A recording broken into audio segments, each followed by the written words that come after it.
black coffee. This is the Kavoya Coffee Podcasting Network.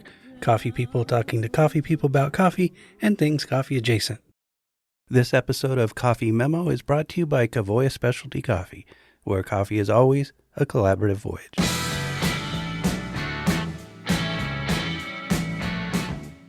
Welcome to Coffee Memo with Rob Stephen, a podcast where we talk about coffee industry news and current affairs.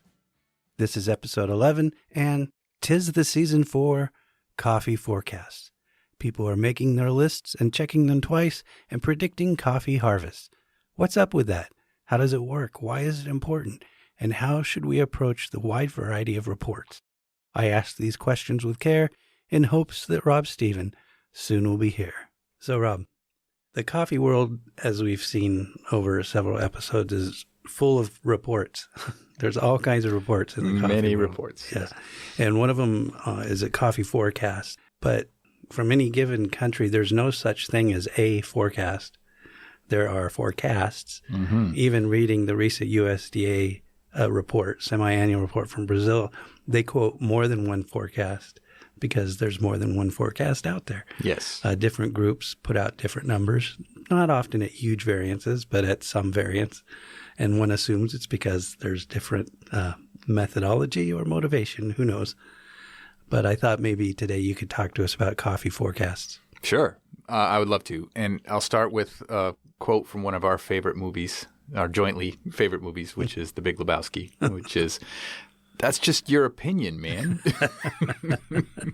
That is what a crop forecast is, Got it. In sort of general terms. So let's start at the beginning here. It's forecast time, right? It's when people start talking about this crop and next crop, and end of the year is when people sort of start to get reflective and start talking about next year. And so, there's both the actual conditions on the ground where it's time to start actually making estimates, and then there's also the what are we going to do next year and the business planning cycle of it. Right. And so people get very interested in crop forecasts at this point. And I should point out that when you're talking about forecasts, there's crop forecasts, how much coffee is going to be made. There's export forecasts, how much is going to be shipped to places that want it. And there's consumption forecasts, right, of how much do we expect to be consumed. And then when you think about that, there's those three numbers, and then there's how much is already sitting there, not part of the new production. Right, because we're already, even though we're at the end of the calendar year, we're in the middle of the marketing year. Correct. Countries don't conveniently start their crop in January and end in December. Yeah. There's many that start in the middle of the year. So you have right. So you have to add all that together. But what is interesting is that this is the time for opinions, scientifically based guesstimates, and wild speculation. Great. And they all come in with the same sort of qualifier, which is it's a forecast. And so you have to become, if you're in the coffee trade, as we are, and as people who I think listening to this might be, that you have to become a good fact checker, gut user, find your own way of figuring out what you trust and what you don't trust, and how much stock you want to put in any single person's opinion. Okay. Right. And so interestingly for me, I was in Bogota, Colombia last week for a meeting, and I have a friend on the board who's a Brazilian producer, and he had a lot of things to say about the current crop. And of course, I pulled up a chair and said, "Tell me more." Right. And I think anytime you get a chance to talk to someone who is a farmer or who is working with farmers, you always want to ask as many questions as you can, which I was. And my goal with him was to not only get his sense of how things are, but why he felt that way. And I wanted to compare his opinion with the recently released USDA report on Brazil, and then the internal forecast from our company, and plus what's publicly available that's, or what you hear on the street from other companies, right? And use that sort of like we've been talking about with all this other information we get to sort of synthesize it into my opinion, right? And I think, again, this is where I point out that I have my Red Sox hat on and not my OFI or Kavoya hat. There is no opinion coming that is official for Yeah. me, right? It's just one of those things where I'm just talking about the information I'm hearing that is publicly available and sort of showing how I go about my thought process. I actually am realizing just now that you're smiling because I actually do have a Kavoya hat on. But metaphorically, I don't have my I've always had I feel like I sleep with my Red Sox hat on. But anyway, so I think that it's important to start with what is a crop forecast, right? Because we're going to really focus on crop forecasts here. So it's an estimate of how much coffee will be produced in a given season. And that's going to be based on a lot of different factors. Because again, it's agricultural crop. It's supposed to come from, you're trying to guess what's going to happen for the whole country inside of, a season. Yeah. There's a lot of ifs in there. Mother Nature being the biggest one. Mother Nature will do what Mother Nature wants to do. Yeah. So you've got the weather with rainfall, temperature, wind, natural disasters, even things like cloudiness and the volatility of temperature as much as the average temperature and things like that. You've got agronomic conditions inside that country. So they could have had many years of low prices and therefore not enough money to apply proper husbandry to the trees. Or they could have had a couple of great years and everyone went out and fertilized and replanted and did all the things they were supposed to do. Right. You could have high price of fertilizer, low price of fertilizer. You could have availability of working capital inside that country to invest in farms or not to invest in farms. You could have competition for land use.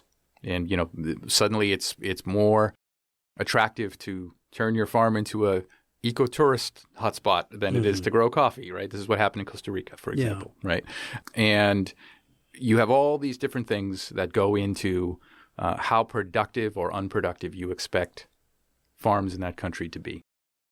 And many countries are very big, and they have a lot of different microclimates, especially in specialty coffee-producing countries. We value the microclimates. So what's going on in one part of the country might be very different in another part of the country. Yeah. So you have to aggregate that all together.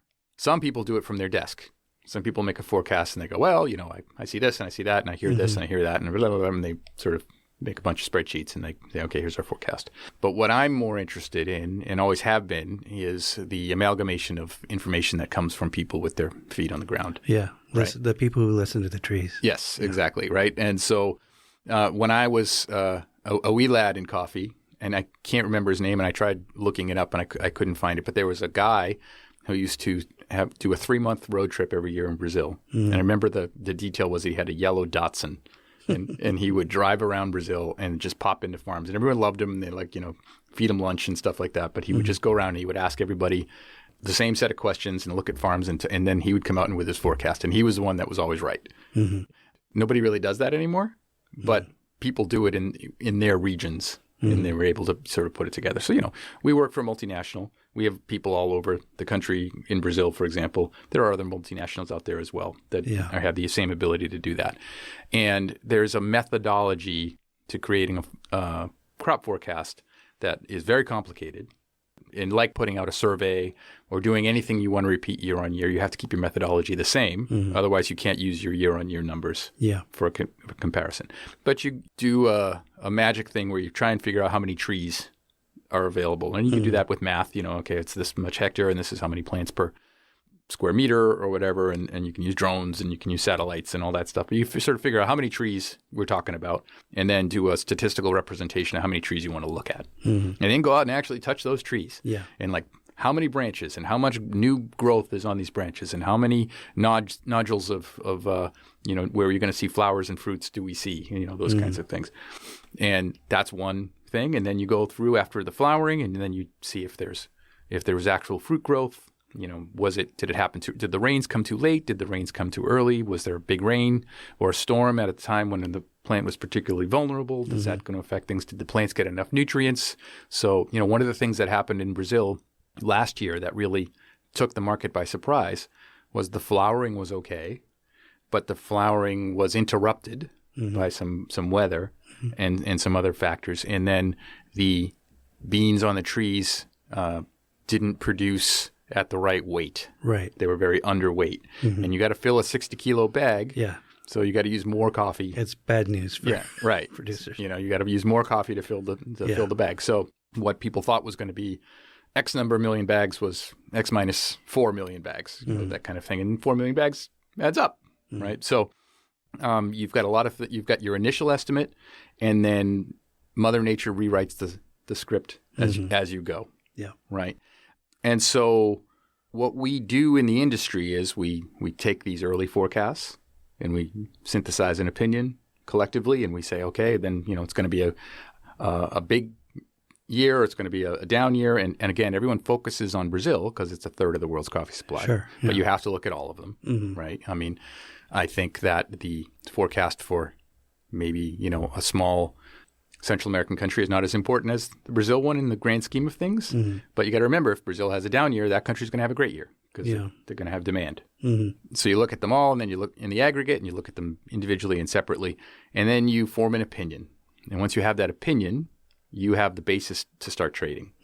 If you have a bullish sentiment, like prices will go up because there's not enough coffee, you trade one way. If you have a bearish sentiment, you think prices are going to go down, you would trade a different way. Or you could have a neutral sentiment. You could be like, there's probably going to be roughly the right amount of coffee and the right amount of demand. And so coffee prices will sort of stay in the middle kind of thing.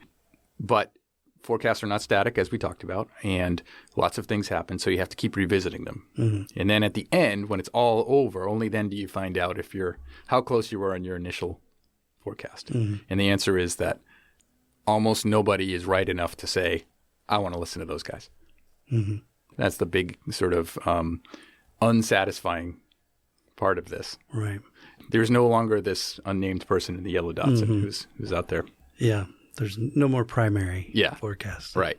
So I think that, for example, you're going to now hear, if you're in the trading circles or you're listening to lots of different traders, they're going to start talking a lot about the upcoming Brazil crop, which starts in August, and its potential for impact on price.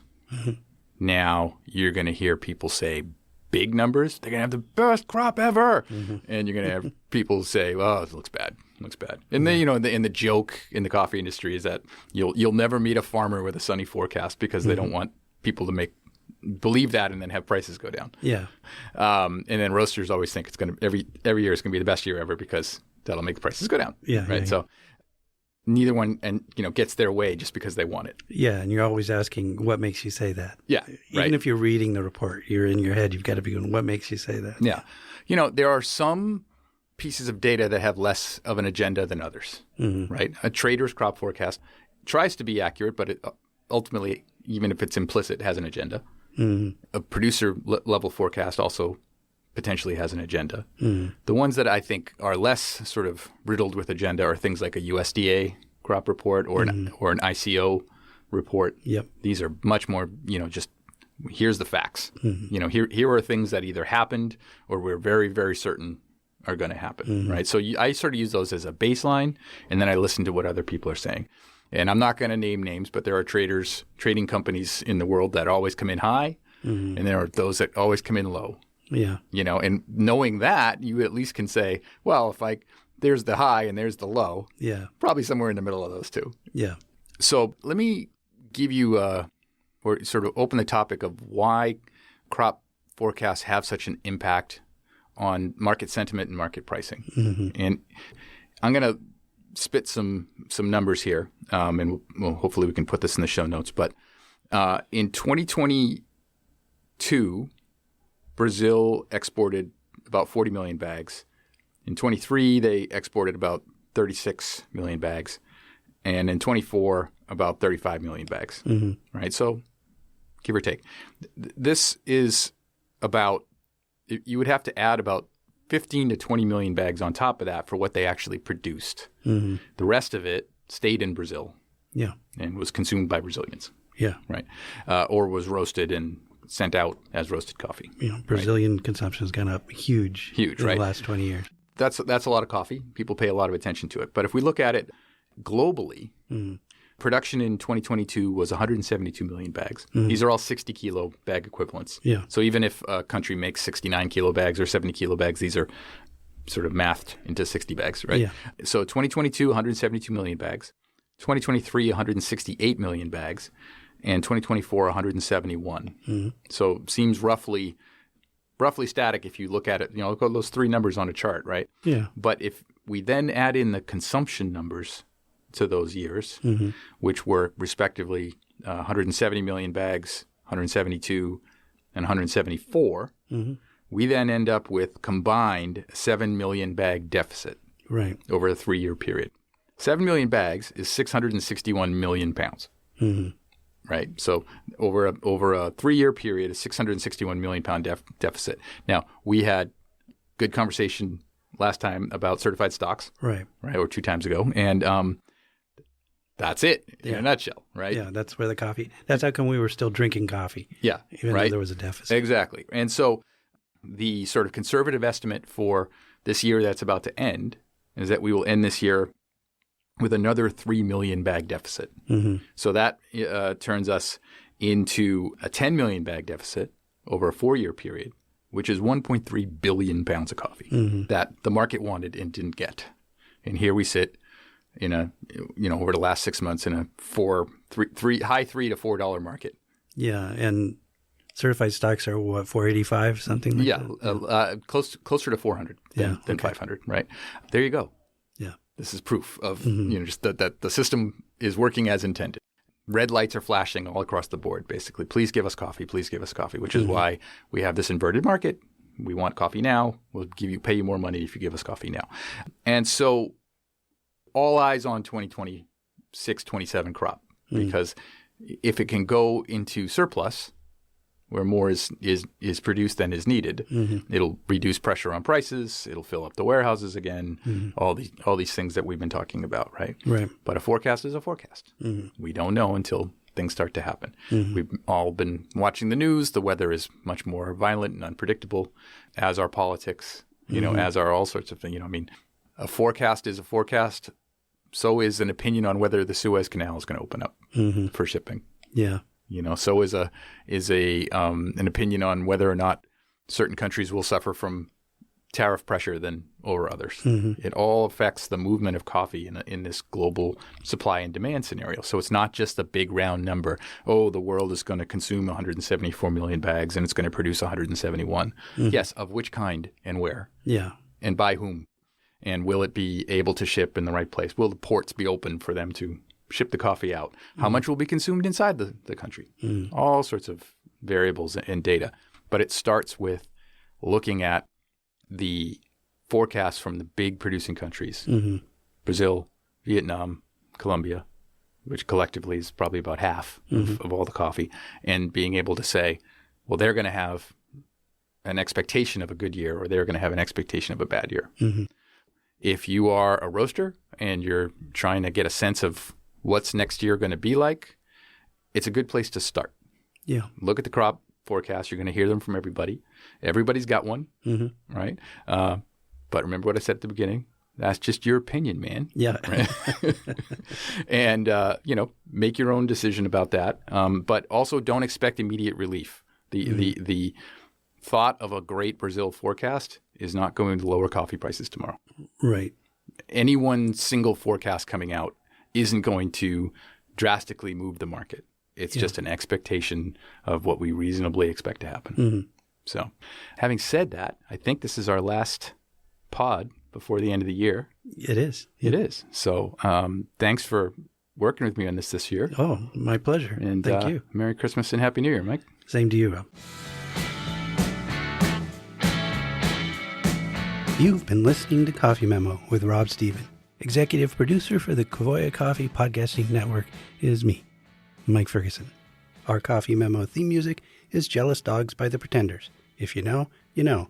If you don't know, ask. If you've enjoyed this or any podcast on the Kavoya Coffee Podcasting Network, please do all the things. Rate, review, follow, or subscribe, and tell 3 friends. Right now. I'll wait. You'll find a link to our listener survey in the show notes. Please take the survey. Please, I'm begging you. And remember 2 things. You can email me at mike.ferguson@kavoya.com, and Black Coffee is performed by the one and only Ella Fitzgerald. Fuzzy Wuzzy was a bear, Fuzzy Wuzzy had no hair, Fuzzy Wuzzy wasn't Fuzzy Wuzzy.